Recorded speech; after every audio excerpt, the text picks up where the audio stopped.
guys, welcome back to my channel. I am Shruti Mishra and today we are going to learn chapter number 11 of class 10, that is the human eye and the colorful world. So guys, ये chapter बहुत ही ज़्यादा interesting है. Again ये important है, इसमें से ज़्यादा theory आती हैं और ये एक बेस्ट चैप्टर है मार्क्स कवरिंग के लिए. सो यस, ये जो फर्स्ट जो आपका फर्स्ट पैराग्राफ है, that is introduction based only and there is nothing that much important. और इसमें कुछ नहीं है, बस आपको बेसिकली कुछ क्वेश्चंस पूछे गए हैं ताकि आप पूरा बेस समझ पाएँ कि आपको चैप्टर में मतलब किसके आसपास आपको पढ़ना है. ठीक है, तो उसको हम अभी स्किप करते हैं और अगर आप उसको एक बार पढ़ लेंगे तो हम डैम श्योर आपको पता चल जाएगा. सो यस, यहाँ से हम 11.1 the human eye, which is again a very important part. और of course human eye in the colourful world है, तो ऑफ कोर्स टॉपिक चैप्टर के नाम का ही एक टॉपिक है, तो दैट इज़ मोस्ट इम्पॉर्टेंट. ये डायग्राम, ये भी मतलब मोस्ट इम्पॉर्टेंट की लिस्ट में डाल ही लीजिए आप, क्योंकि एक क्वेश्चन बेसिक सा इस टॉपिक में से पूछा जाता है कि draw a label diagram of human I and right it's detail. तो इसमें आपको कुछ नहीं करना है, बस डायग्राम ड्रॉ कर दीजिए, लेबल कर दीजिए उसको, और बाद में जो उसके पार्ट्स हैं, उसका नाम, उसका लोकेशन और कुछ कुछ चीज़ें हैं जो मैं आपको आगे बताऊंगी, उसको उसमें आपको पॉइंट वाइज लिख देना है. और आपको कोई भी फुल मार्क्स से रोक नहीं पाएगा. Yes, so yes, starting from the first line. The human eye is one of the most valuable and sensitive sense organ. So as we know that human eye जो है वो बहुत ही वैल्यूएबल है of course हमारे लिए, उसके बिना तो शायद हम कुछ देख ही नहीं सकते ऑफकोर्स. और वो बहुत ही सेंसिटिव सेंस ऑर्गन है कि वो उतना ज़्यादा स्ट्रॉन्ग नहीं है कंपैरेटिवली राइट अदर ऑर्गन्स के. It enables us to see the wonderful world and the colours around us. और ये तो उसका फंक्शन हमको पता ही है कि वो हमको हेल्प करता है सब कुछ देखने में. On closing the eyes, we can identify objects to some extent by the smell, taste, sound they make or by touch. Okay, so अभी यहाँ पे बताया गया कि हमारे जो दूसरे सेंस ऑर्गन्स हैं उनकी मदद से भी हम मतलब चीज़ों को आइडेंटिफाई कर सकते हैं, लेकिन वो भी कुछ हद तक होते हैं कि हर एक चीज़ हम मतलब हर एक चीज़ हम ये नहीं कि सिर्फ आई से ही आइडेंटिफाई कर सकते हैं. और भी जैसी चीज़ें हैं कुछ, लाइक किसी चीज़ से स्मेल आ रही है तो हम उसको बाय आवर नोज़, जो हमारा एक सेंस ऑर्गन है, स्मेल से उसको हम पता लगा सकते हैं. फिर किसी चीज़ के टेस्ट से, अगर कोई चीज़ आवाज़ कर रही है तो हम उसके साउंड से पता लगा सकते हैं कि ये क्या है. किसी चीज़ को हम टच करके या वी कैन से फील करके भी हम उसको मतलब बता सकते हैं कि ये क्या चीज़ है. It is, however, impossible to identify colors while choosing the eyes. Sorry, closing the eyes, क्या बोल रही हूँ मैं भी. ओके, लेकिन ये चीज़ इम्पॉसिबल है कि आप किसी, देखो, आप कोई चीज़ स्मेल कर रहे हो, कुछ चीज़ टेस्ट कर रहे हो, कुछ साउंड को महसूस कर रहे हो, फिर आप कुछ टच कर रहे हो, तो नो डाउट आपको पता चल जाएगा क्या है, लेकिन उसका कलर आपको आपके आइज़ के से यार कोई नहीं बता सकता, right. Okay, next line. Thus of all the sense organs, the human eye is the most significant one as it enables us to see the beautiful, colorful world around us. ठीक है, तो इसी वजह से हमारा एक गॉड गिफ्टेड सेंस ऑर्गन है, that is I.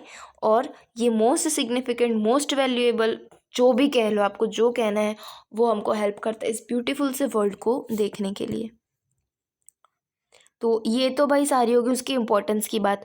अब जो ये वाला पैराग्राफ है, ये समझ लीजिए, इसको आपको करना ही करना है, कुछ भी कीजिए इस चैप्टर में, ये तो पक्का कीजिएगा.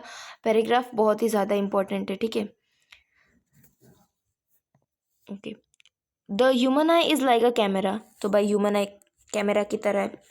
It's lens system forms an image on a light sensitive screen called retina. तो फर्स्ट हमको यहाँ पे हमारा एक टर्म मिल गई है, दैट इज़ रेटिना. तो क्या यहाँ पे है रेटिना, फर्स्ट हम यहाँ फिगर में देख लेते हैं. तो रेटिना ये रहा, यस, रेटिना ये रहा. तो यहाँ पे जो आपको ये दिख रहा है, ये हो गया हमारा रेटिना. ठीक है, तो क्या कहा गया है कि लाइट को जो सेंस करता है कि भाई लाइट आई है, लाइट को जो सेंस करता है, the sensitive part that sense the light, और इमेज फॉर्म जो करता है, जो सिस्टम में इमेज फॉर्म करता है, दैट इज कॉल्ड रेटिना. उस स्क्रीन को क्या कहते हैं, retina. Okay, light enters the I through a thin membrane called the cornea. So next जो हमारा टर्म हमको मिलती है यहाँ पे कॉर्निया। सो कॉर्निया क्या है, ये रहा, देखिए ये रहा कॉर्निया। तो ये यहाँ पे एक टाइप ऑफ कवरिंग है अपने आईबॉल के सामने, वो आएगा नेक्स्ट लाइन में। तो वो एक बहुत थिन मेम्ब्रेन है जो कि आईबॉल के ऊपर आया होता है। अगर आप किसी एंगल पे पर्टिकुलरली अगर खड़े हैं, अगर प्रॉपर एंगल पे, तो आपको कभी कभार आपकी आँख में वो एक white like jelly like structure you can see there. So वही होता है कॉर्निया, ठीक है। It forms a transparent bulge on the front surface of the eyeball as shown in the figure 11.1. So जैसा कि मैंने बताया वो ऑफ कोर्स ट्रांसपेरेंट होता है और वो एक बल्ज लाइक स्ट्रक्चर मैंने जैसा कहा जेली टाइप स्ट्रक्चर बनाता है। कहाँ पे, उसकी लोकेशन कहाँ पे है, आईबॉल के सामने। तो बेसिकली आपको इसमें अभी तक हमने दो चीज़ देखी, रेटिना एंड कॉर्निया। तो मैंने आपको बताया था कि मैं आगे बताऊँगी कि शॉर्ट नोट्स में आपको किस तरह से लिखना है। तो रेटिना क्या होगा, that is the screen, light sensitive screen that forms the image, ठीक है। और उसका लोकेशन आपको बता देना है डायग्राम में। कॉर्निया क्या है, तो that is a thin membrane which is okay that is a thin membrane which is a transparent bulge and its location की बात आती है तो कहाँ पे है, जो हमारा आईबॉल होता है उसके ऊपर, ठीक है। The eyeball is approximately spherical in shape with a diameter of 2.3 centimetre. अभी ये तो मोस्ट इम्पॉर्टेंट आ जाता है, ये 2.3 सेंटीमीटर आप लिख देते हैं तो आप जो भी आपका जो टीचर है जो भी चेक कर रहा है वो इम्प्रेस हो जाएगा भाई आपसे। तो आईबॉल जो है उसका जो शेप है वो कौन सा है, स्पेरिकल है वो, ऑफ कोर्स ट्रायंगल या स्क्वायर तो होगा नहीं, वो स्पेरिकल गोल है, ठीक है। और जो उसका डायमीटर है, याद रखिएगा डायमीटर, रेडियस भी लोग लिखते हैं लेकिन सोच लीजिए अगर रेडियस हो जाएगा तो हमारी आंखें कितनी बड़ी बटन जैसी हो जाएंगी। तो डायमीटर कितना है, 2.3 सेंटीमीटर, अच्छे से याद रखिएगा। Most of the refraction of for the light rays entering the I occurs at the outer surface of the cornea. Yes, so refraction जो भी होता है वी नो दैट कि लाइट्स के जितने भी रेज आते हैं उसका रिफ्रैक्शन कहाँ पे होता है, कॉर्निया के आउटर सरफेस में, ठीक है। कॉर्निया का जो आउटर सरफेस है वहाँ पे मोस्ट ऑफ लाइट के रिफ्रैक्शंस होते हैं, लाइट रेज के रिफ्रैक्शन, यू नो।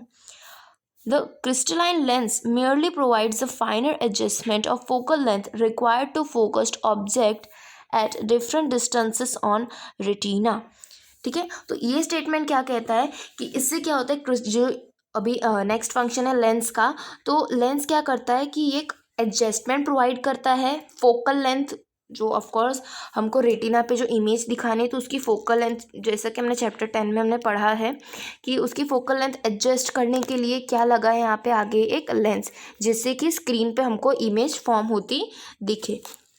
ओके, या next line, we find a structure called iris. Next term की एंट्री हो गई है, we find a structure called iris behind the cornea.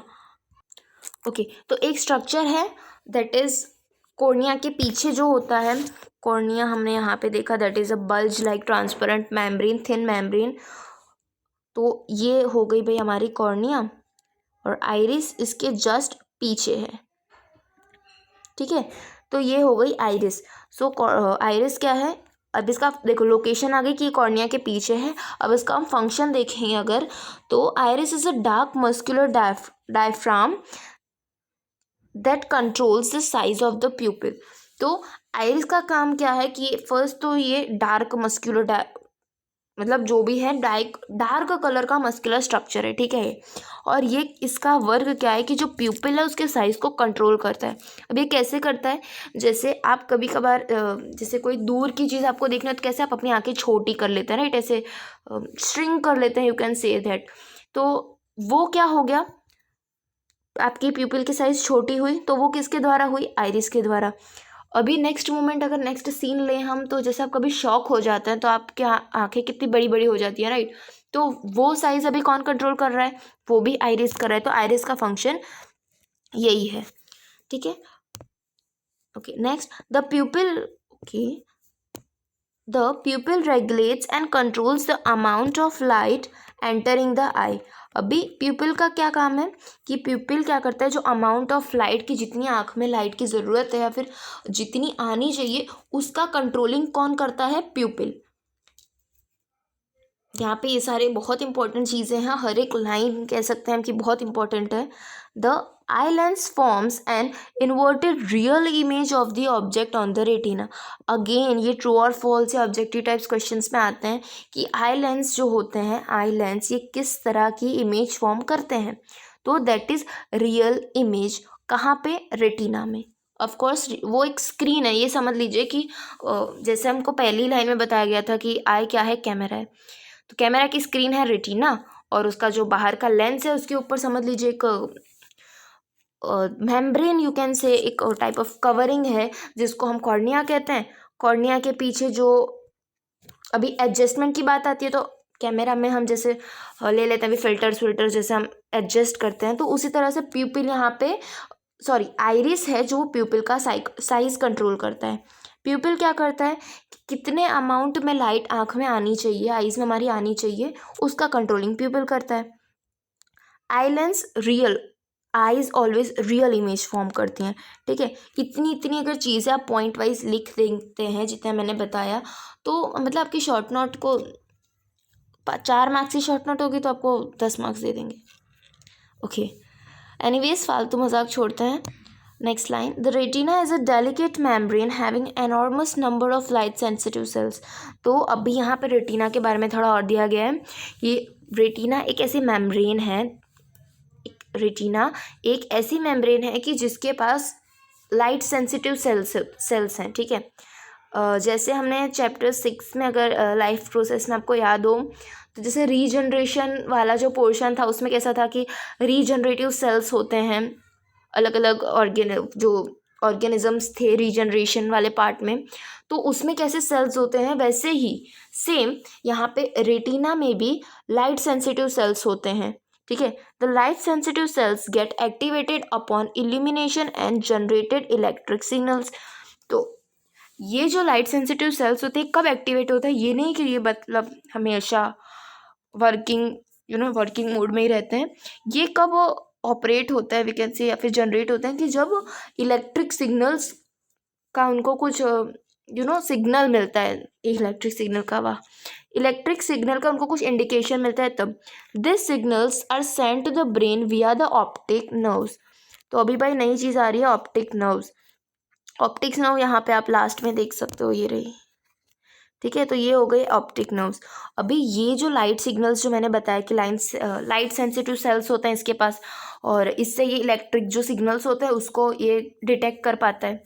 अब ये जो सिग्नल्स हैं ये ऑप्टिक नर्व्स के थ्रू ब्रेन तक पहुंचाए जाते हैं, ठीक है। The brain interprets these signals and finally process the information so that we perceive object as they are। तो अभी क्या, अब ब्रेन का काम क्या है, बुद्धि, ब्रेन अपना बुद्धि चलाएगा, ठीक है।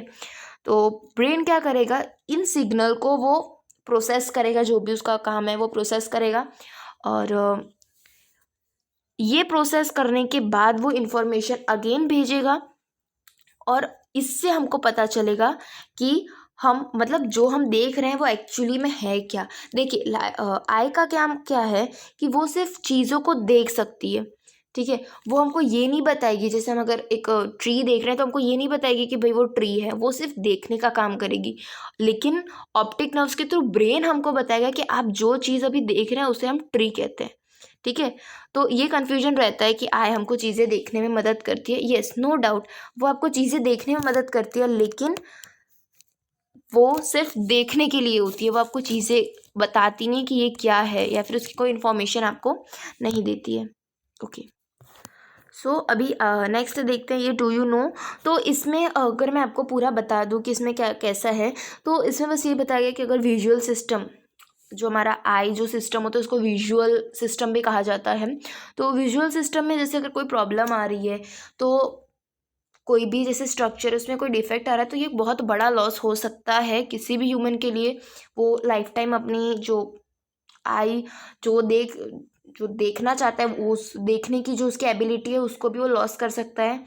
काफ़ी केस में सर्जरी थ्रू उसको ठीक भी किया जा सकता है, काफ़ी केस में उसको लेंस दूसरा फिट करके मतलब कि जो चश्मे हम कहते हैं, वो चश्मे जो 3 टाइप्स के होते हैं वो हम आगे पढ़ेंगे, उसके थ्रू मतलब काफ़ी चीज़ें ठीक हो जाती हैं। काफ़ी बार काफ़ी लोगों को अनफॉर्चुनेटली ब्लाइंडनेस का भी सामना करना पड़ता है। बस यही चीज़ इसमें बताई गई हैं। और जो मैंने आपको पीपल का जो पहले एग्जांपल दिया था कि अगर आप जैसे कोई चीज़ दूर की देख रहे हैं तो आके छोटी कर लेते हैं, देन वही वाला जो स्टफ़ था वही यहाँ पे अगेन रिपीट किया गया है। फिर भी आप एक बार पढ़ लीजिएगा। तो इस सेशन के लिए बस इतना ही। नेक्स्ट हम देखेंगे power of accommodation in next video. तो स्टे ट्यून्ड। और बाकी तो कहने की ज़रूरत नहीं है, लाइक सब्सक्राइब कर ही दीजिएगा। कमेंट में कुछ ना पता चलिए तो पूछ लीजिएगा। और बस इस वीडियो के लिए इतना ही। Thank you.